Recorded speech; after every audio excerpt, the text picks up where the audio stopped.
Bueno, hola, buen día chicos. El día de hoy mi equipo y yo, mi equipo conformado por Melissa Arrieta, Daniela Arenas, Camila Bedoya y yo, Alejandra Giraldo, le venimos a hablar sobre la vía de señalización receptor tirosina sinasa, que la función de este receptor es esencial para los efectos biológicos de la insulina. Lo tomamos del libro de Gerald Carr, de biología molecular y celular, y en la introducción, bueno, la mayoría de los procesos biológicos exigen que varias células trabajen juntas y coordinen sus actividades. Deben comunicarse entre sí y lo hacen por medio de la señalización celular. Esta libera una molécula mensajera para iniciar la señalización, haciendo que envíe un mensaje a otras células del cuerpo y estas funcionen como un sistema coherente. Bueno, esto está relacionado con la regulación del crecimiento y la división celular, y por esto es súper importante el estudio de la división celular. Los elementos básicos de los sistemas de señalización celular. Bueno, es bueno comenzar por este tema, que es demasiado complejo, con la descripción de algunas características que comparten la mayoría de las vías de señalización. Por lo general, las células se comunican entre sí mediante moléculas mensajeras de extranjeras. Los mensajes extracelulares pueden viajar a una distancia corta y también pueden viajar a una distancia larga para estimular la célula. Bueno, hay estimuladores diferentes y pueden ser autocrino, paracrino y endocrino. Entonces, la señalización autocrina, como lo vemos en la imagen, la célula que produce el mensaje expresa al receptor, entonces por medio de su membrana, en la superficie, las cuales corresponden a las células se liberan y el mensaje se estimula, haciéndose inhibir pues ella misma. Entonces, ella está expresando su mensaje, pero también está inhibiendo. Hay otra que es una estimulación paracrina, que ya está de este ladito, que podemos decir que las moléculas viajan a cortas distancias, que acá están viajando a cortas distancias, por el espacio extracelular hasta llegar a la célula. Entonces este mensaje suele estar limitado en su capacidad para viajar por el cuerpo, por ser inestables o pueden ser degradadas por otras enzimas. Y en este lado podemos ver las endocrinas. Las moléculas mensajeras llegan a las células blanco, que las células blanco son cualquier tipo de células a las que se le da un receptor. Bueno, estas están localizadas en sitios pues muy lejos de las otras, entonces por eso es una señalización endocrina. Bueno, en la fosforilación de proteína tirosina, como el mecanismo para la transducción de señal, bueno, las tirosinas son enzimas que fosforilan residuos específicos de tirosina con un sustrato proteico.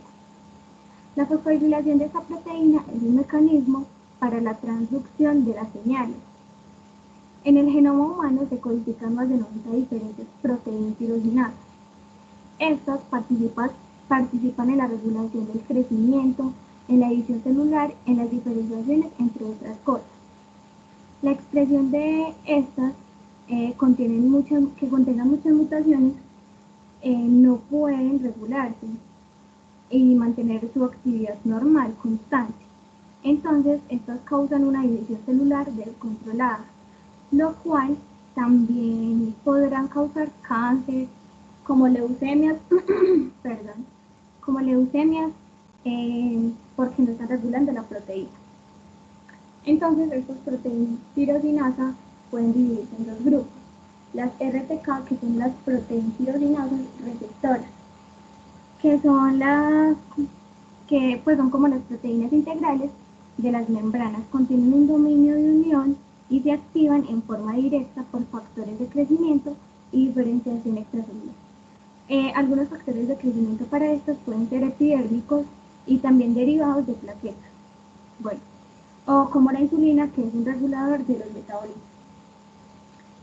Bueno, la proteína tirosinasa, la otra es la proteína tirosinasa, no receptoras o citoplasmáticas. Estas se activan o se regulan de forma indirecta por señales extracelulares y controlan procesos como la reacción inmunitaria y migran de células neuronales, entre otras. Bueno, en la dimerización del receptor, la unión del ligando, como lo ven en esta imagen, bueno, primero voy a explicar como en general qué es la dimerización del receptor. La dimerización del receptor es la unión del ligando que conduce a la dimerización. La dimerización es como una especie química formada por dos monómeros. Volviendo pues a la exposición, en la dimerización de los dominios extracelulares para la unión con el ligando, que es quien envía la señal al unirse al centro activo de la proteína. Hay dos mecanismos como lo vemos en la imagen, que es la dimerización mediada por un ligando y la dimerización mediada por receptores. Para la dimerización mediada por un ligando tenemos unos pasos, que es, bueno, en este estado, en el estado inactivo de los receptores, que es en este, se encuentran en la membrana solos, y la unión con un ligando doble, que aquí lo podemos ver, es la que induce a la dimerización directa del receptor. O sea que ellos se unen y la activan en su actividad sinasa, que esto permite que se hagan grupos fosfatos al dominio citoplasmático, que como acá lo podemos ver. Y estos dominios son como para transmitir la señal. Los pasos para la dimerización mediada por el receptor, que es esta, bueno, es más corta y dice que la molécula está inactiva. Lo único diferente de esta es que el ligando es uno solo o es un monovalente. O sea que cada receptor necesita un ligando. Entonces estos se unen y crean una dimerización que esta finalmente los activa. Y los ligandos actúan como reguladores. Entonces aquí pasa lo mismo. En la activación de la sinasa de proteína, los sitios donde se da la activación o autofosforilación son quienes regulan la actividad de la sinasa o también pueden funcionar como sitios de unión para las moléculas de fosforilación en el citoplasma. Cuando el asa de activación no está fosforilada, se obstruye o se daña el sitio de unión del sustrato, no puede dejar entrar el ATP. Cuando el asa de activación está fosforilada, esta estará en una posición alejada del sustrato y esto es lo que produce la activación de los dominios. Estos sitios de se autofosforilan son los que utilizan para la unión de las proteínas de la señalización celular.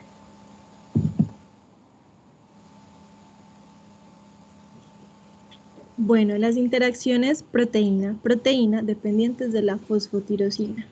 Las proteínas de señalización son capaces de relacionarse con los receptores de proteínterosinasas que se encuentran activados. Esto se debe a que contienen dominios que se unen de manera específica con residuos de tirosina fosforilados. Y la especialidad de estas interacciones depende de la secuencia de aminoácidos, ya sea inmediata de los residuos de tirosina fosforilados. Siguiente, por favor. Bueno, la activación de las vías de señalización, corriente abajo. Bueno, la activación del receptor conduce a la formación de los complejos de señalización. Entre estos podemos distinguir las proteínas adaptadoras que funcionan como vínculos que permiten a dos o más proteínas de señalización unirse como parte de un complejo de señalización. Y las proteínas de acoplamiento, que estas aportan ciertos receptores con sitios adicionales para la fosforilación de tirosina. Los factores de transcripción. Bueno, estos son los que pertenecen a la familia STAT. Y estas tienen un papel importante en la función del sistema inmune. Y por último, las enzimas de señalización. Estas son las que me incluyen las sinasas de proteína, las fosfatasas de proteína, las sinasas de lípidos, fosfolipasas y proteínas activadoras de GTPasa. Y las enzimas pueden ser reguladas directamente por fosforilación. Siguiente, por favor. Bueno, en esta imagen podemos observar una proteína adaptadora de la GRB2, que sirve como un vínculo entre un factor de crecimiento, que es el SOS, y esta a su vez tiene un activador de una proteína corriente abajo, llamada RAS. En la imagen A, bueno, podemos observar que hay una proteína de acoplamiento llamada IRS, y esta contiene un dominio PTB que me permite unir a un receptor activado, y una vez unidos, este receptor fosforila a los residuos de tirosina en la proteína de acoplamiento. Estos funcionan como sitios de unión para otras proteínas de señalización. Bueno, en la imagen B podemos observar unos factores de transcripción que se unen con las RTK activadas. Esto conduce a una fosforilación y activación del factor de transcripción y su traslado al núcleo. Bueno, estos factores de transcripción también activan a la familia STAT. Y bueno, y por último en la imagen C podemos observar una variedad de enzimas de señalización y se activa después de unirse con una RTK activada, que sería una fosfolipasa, que es la PLS gamma, o sea, la moradita, una lipasa, que es la P, y una proteintirosintasa, la SHP2. Y estas se unen en sitio de unión fosfotirosina en el receptor. Siguiente, por favor. Bueno, en la terminación de la respuesta, la transducción de la señal por parte de la RTK casi siempre termina con la interiorización del receptor. Existe un mecanismo que implica la participación de una proteína de unión con un receptor llamado SB1. En otras palabras, primero se activará la RTK con el sitio de unión para SB1. Luego, la relación entre la SB1 con el receptor me va a generar una marca de interiorización. Y luego, pues la ubiquitina se va a unir con otras proteínas para al final unirse con un receptor. Siguiente, por favor. Y bueno, la vía de desinasa de RAS-MAP es que los retrovirus son unos virus pequeños que portan su información genética en forma de ARN. Es importante hacer notar que las proteínas RAS son parte de una superfamilia de más de 100 proteínas G pequeñas. En esta se puede incluir la RAB, la SAR1 y la RAN. Y bueno, la proteína RAS es una pequeña GTP-asa que mantiene en la superficie interna de la membrana plasmática en un grupo lipídico.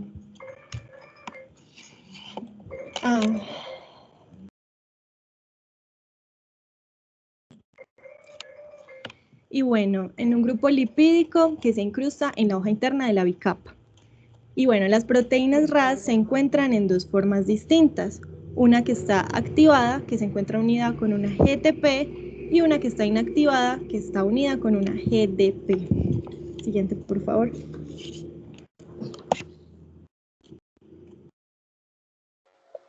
Bueno, el ciclo de las proteínas G monoméricas. Estas proteínas, tanto en su estado activo como inactivo, ellas se van a favorecer por unas proteínas accesorias que esas se unen con la proteína G y van a regular su actividad. Estas proteínas son las proteínas activadoras de GTP-asa, las GAP, que lo que hacen es estimular la hidrólisis del GTP. Otras proteínas son los factores de intercambio de nucleótido de guanina, que lo que hacen es estimular la disociación del GDP unido. Y los inhibidores de disociación del nucleótido de guanina que son las GDI, son proteínas que inhiben la liberación de un GDP, que lo que hace es mantener a la proteína en su estado inactivo. Entonces en la imagen vemos al lado izquierdo que nos muestra la estructura terciaria de una proteína G. Entonces vemos que el estado activo está unido con un GTP, que pues sería lo rojito, y el estado inactivo está unido al GDP, que es lo verde. La diferencia de estos dos estados ocurre en dos regiones flexibles, que son los interruptores 1 y 2. Esta diferencia afecta la capacidad de la molécula para unirse con otras proteínas. Y en el lado derecho de la imagen vemos el ciclo de la proteína G, que el ciclo siempre pues comienza con la proteína G en su estado inactivo. Y pues está en ese estado porque tiene unida a ella una molécula de GDP. Entonces, como vemos en la imagen, los cuadritos azul claro que tienen unidos un GDP y pues por lo tanto están en un estado inactivo. Entonces, para que se inhiba la liberación del GDP y la proteína A se pueda activar, lo que tiene que hacer la proteína es interactuar con un inhibidor de disociación de nucleótido de guanina, o sea, el GDI. Entonces, ya cuando se une la proteína G, interactúa ya con un factor de intercambio de nucleótido de guanina, que ya lo que hace es que la proteína G intercambie su GDP por un GTP, ya esto va a activar la proteína G, que ya se va a poder unir con una proteína blanco. La proteína blanco ya al unirse con la proteína G, que ya está activa, también pasará a un estado activo. Las GAP sirven como un tipo de reloj que van a regular la duración de la respuesta. Entonces ya una vez que se hidroliza el GTP, el complejo se disocia y la proteína G pues vuelve a estar inactiva y lista para un nuevo ciclo. Siguiente, por favor. Bueno, la cascada de la sinasa de MAP-RAS. Bueno, esta se activa en respuesta a una amplia variedad de señales extracelulares y tiene una función central en la regulación de actividades vitales como la proliferación y la diferenciación molecular. Entonces, en la imagen observamos los pasos de una cascada de sinasa de MAP generalizada. El primer paso consiste en la unión de un factor de crecimiento con su receptor. Ya luego se da la autofosforilación de residuos de tirosina del receptor y el reclutamiento de proteínas GRB2 y SOS. El mero traslado de SOS a la membrana plasmática es suficiente para que se active RAS. Entonces ya activada, lo que hace el complejo que se reclutó es provocar un intercambio de GDP a GTP de RAS. Lo cual ya va a reclutar a la proteína RAF a la membrana, donde se va a fosforilar por una sinasa que es desconocida y ya se activará. Uno de los sustratos es la sinasa de proteína MEC. Esta se activa como consecuencia de una fosforilación de RAF, que fosforila y activa dos sinasas de MAP llamadas ERK1 y ERK2. Ya una vez activada la sinasa de MAP puede ingresar al núcleo donde se va a fosforilar y allí va a activar los factores de transcripción. Ya la fosforilación de los factores de transcripción va a conducir a un aumento de la transcripción de genes específicos que intervienen en la respuesta de crecimiento. Los miembros de la familia MKP pueden retirar grupos fosfatos de los residuos de tirosina y treonina de MAP, lo cual entonces va a desactivar a MAPK y va a detener la actividad de la señalización en la vía. Siguiente. Bueno, en la vía que acabé de explicar se encuentra en todos los eucariotas, desde levaduras, moscas y nematodos hasta los mamíferos. Entonces la evolución adaptó esta vía para satisfacer muchas necesidades distintas. Por ejemplo, en las levaduras es necesaria la cascada de la sinasa de MAP para que las células puedan responder a las feromonas de apareamiento. En las moscas de la fruta, la vía se utiliza durante la diferenciación de los fotorreceptores en el ojo compuesto.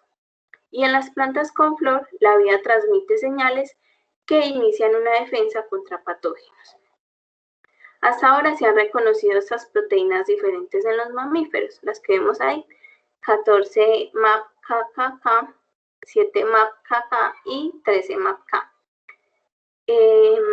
Pues como dijimos, los estímulos mitógenos por un tipo de vía de sinasa de MAP van a conducir a la proliferación celular. En cambio, cuando las células se exponen a estímulos estresantes, como los rayos X o sustancias dañinas, se van a transmitir señales por diferentes vías de sinasa de MAP que lo que hacen es que la célula pues detenga su ciclo celular en lugar de continuarlo. Siguiente, por favor. Señalización del receptor para insulina. Bueno, el receptor para insulina es una proteína tirosinasa. Cada receptor para insulina está formado por una cadena alfa y una beta. La cadena alfa es extracelular y contiene el sitio para unión con la insulina. Y la cadena beta está formada por una región extracelular, una sola región transmembranosa y una región citoplasmática. Las cadenas alfa y beta están unidas por enlaces disulfuros y al igual que otras RTK, los receptores para insulina están inactivos pues en ausencia de ligando. Se han identificado varios sitios de fosforilación de tirosina en la región citoplasmática del receptor para insulina. 3 de estos sitios de fosforilación se hallan en el asa de activación. Entonces, cuando se fosforilan los 3 residuos de tirosina, el asa de activación va a asumir una nueva conformación lejos de la hendidura catalítica. Entonces, el asa de activación deja abierta la hendidura catalítica pues, para que se puedan unir con sus sustratos. Después de la activación del dominio sinasa, el receptor se fosforila a sí mismo en los residuos de tirosina que se encuentran en la membrana y en la cola del extremo carboxilo. Siguiente. En esta figura observamos la respuesta del receptor para insulina a la unión con ligando. Entonces en el A vemos que el receptor para insulina se muestra en su estado inactivo. Entonces consiste en 2 subunidades alfa y 2 beta. En el B vemos la unión de una sola molécula de insulina con las subunidades alfa, que van a producir un cambio de conformación en las subunidades beta, lo cual pues va a iniciar la actividad sinasa tirosina de las subunidades beta. Y en la C vemos que las subunidades beta activadas se van a fosforilar y ya los residuos de tirosina pues van a empezar su actividad. Siguiente.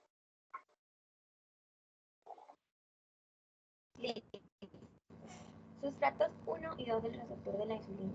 Normalmente las RTK, o sea, proteínas tirosinasas receptoras, tienen sitios para autofosforilación y reclutan directamente proteínas de señalización que tengan un dominio CH2, pero los receptores de insulina no siguen esta regla, sino que se acoplan a una pequeña familia de proteínas de acoplamiento llamadas sustratos de receptor de la insulina, IRS.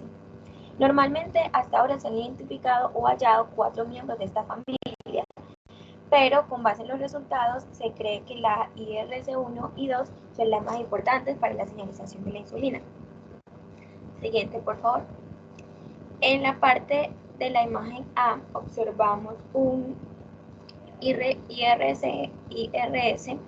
De izquierda a derecha tenemos primero un N-terminal, luego un dominio pH, un dominio PTB y encontramos PI3K, que son proteínas incluidas con una lipasa, la GRB2, que es una proteína adaptadora, y la SHP2, que es una proteína tirosinasa fosfatasa. Estas ayudan al mayor acoplamiento cuando el receptor de insulina se ha activado. Y eso se puede evidenciar en la imagen B.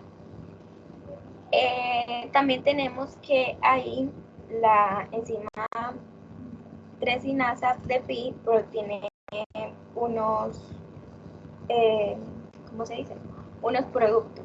Entonces, esta está compuesta por 2 unidades. Una de ellas tiene 2 dominios CH2 y la otra tiene un dominio catalítico. Estas tienen los productos, como lo dije, y se pueden ver en la imagen C, en la parte de arriba, que es la PIP2, y tiene 4,5 trifosfato. Y la PIP3, que tiene 3,4,5 trifosfato. Estas pertenecen en la membrana plasmática y luego, con la señalización de los dominios, mandan señales para que se realicen la síntesis de proteína, captación de glucosa y síntesis de glucógeno. La siguiente, por favor. En esta es la regulación de la captación de glucosa en las células musculares y adiposas. Como podemos observar, el transportador de glucosa GLUT4 se encuentra en unas vesículas y aparte de eso también se encuentra en la membrana plasmática. Cuando hay un exceso de glucosa, el IR ayuda a regular la salida de esta. Siguiente, por favor. Este transporte de glucosa tiene tres pasos, que es el transportador de glucosa, translocación y transposición. En el transportador, sabemos que este GLUT4 es dependiente de la insulina, entonces en ausencia de esta se encuentra el GLUT4 en las vesículas de la membrana y responde cuando se activa por medio de la insulina. En la translocación aumenta la cantidad de transportadores de la membrana y en la transposición depende la activación de la triacinasa pi y PK. Además, se sabe que el PI3K es un inhibidor y bloquea la transposición. Siguiente, por favor. La diabetes mellitus es una enfermedad actual muy conocida por todos, ya que se está convirtiendo en una enfermedad de preocupación pública. De esta existen dos tipos. El tipo 1 que representa del 5 al 10% y el tipo 2 que representa del 90 al 95%. Como sabemos, la diabetes 1 se debe a la incapacidad para producir insulina. Y además, la tipo 2 es una enfermedad compleja cuya incidencia va aumentando en todo el mundo a un ritmo alarmante. Lo que se recomienda para mejorar y no empeorar esta enfermedad es una buena alimentación y hacer mucho ejercicio, ya que la vida sedentaria de muchas personas hace que la secreción de insulina sea crónica. Además, los niveles elevados de la insulina estimulan a las células blancas del hígado en todas partes del cuerpo, lo cual hace que haya una resistencia a la insulina. Estas células blancas dejan de responder a la presencia de la hormona y por conclusión, entonces se cree que la insulina entonces se produce demasiado y no se puede hacer un buen proceso para que ésta salga de los tejidos o donde se encuentre en mayor cantidad. Se realizaron experimentos con ratones para observar cuáles eran las mutaciones que se producían en las células, pero finalmente algunas mutaciones que ocurrieron en los ratones no tienen coincidencia con los humanos, entonces no se sabe realmente y se desconoce la razón de por qué existe esta resistencia a la insulina.